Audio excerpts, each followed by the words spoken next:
Hello, I'm Dr. Collins, and in this short clinical skills video, we're going to learn how to perform Murphy's sign, a very useful bedside examination when you're suspecting acute cholecystitis, or in other words, inflammation of the gallbladder. Murphy's sign should be considered in any patient presenting with abdominal pain in the right upper quadrant, particularly when there is associated fever, nausea or vomiting, or jaundice. From a diagnostic perspective, Murphy's sign has a moderate sensitivity, reported around 65 to 75%, but a high specificity, often over 85 to 90%, meaning a positive result is strongly suggestive of acute cholecystitis in the correct clinical context.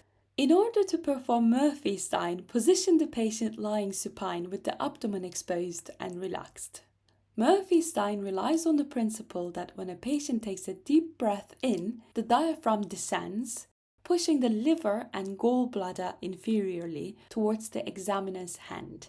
So while standing on the right side of the patient, place your fingers just beneath the right costal margin in the mid-clavicular line over the anatomical location of the gallbladder.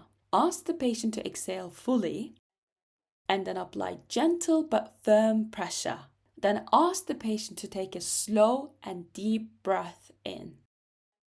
A positive Murphy's sign is present when the patient experiences marked pain, which might even cause the patient to suddenly stop breathing for a brief second, and patient may even flinch or slightly jump away from your hand. This marked pain, triggered by the examiner's hand getting close to the inflamed area of the gallbladder as the patient inhales, indicates that the Murphy's sign is positive and there is underlying acute cholecystitis. Thanks for watching. If you like this video, please like and subscribe. And don't forget to check out our other clinical skill videos, our quick medical mnemonic videos, and the longer in-depth clinical concept videos. Good luck!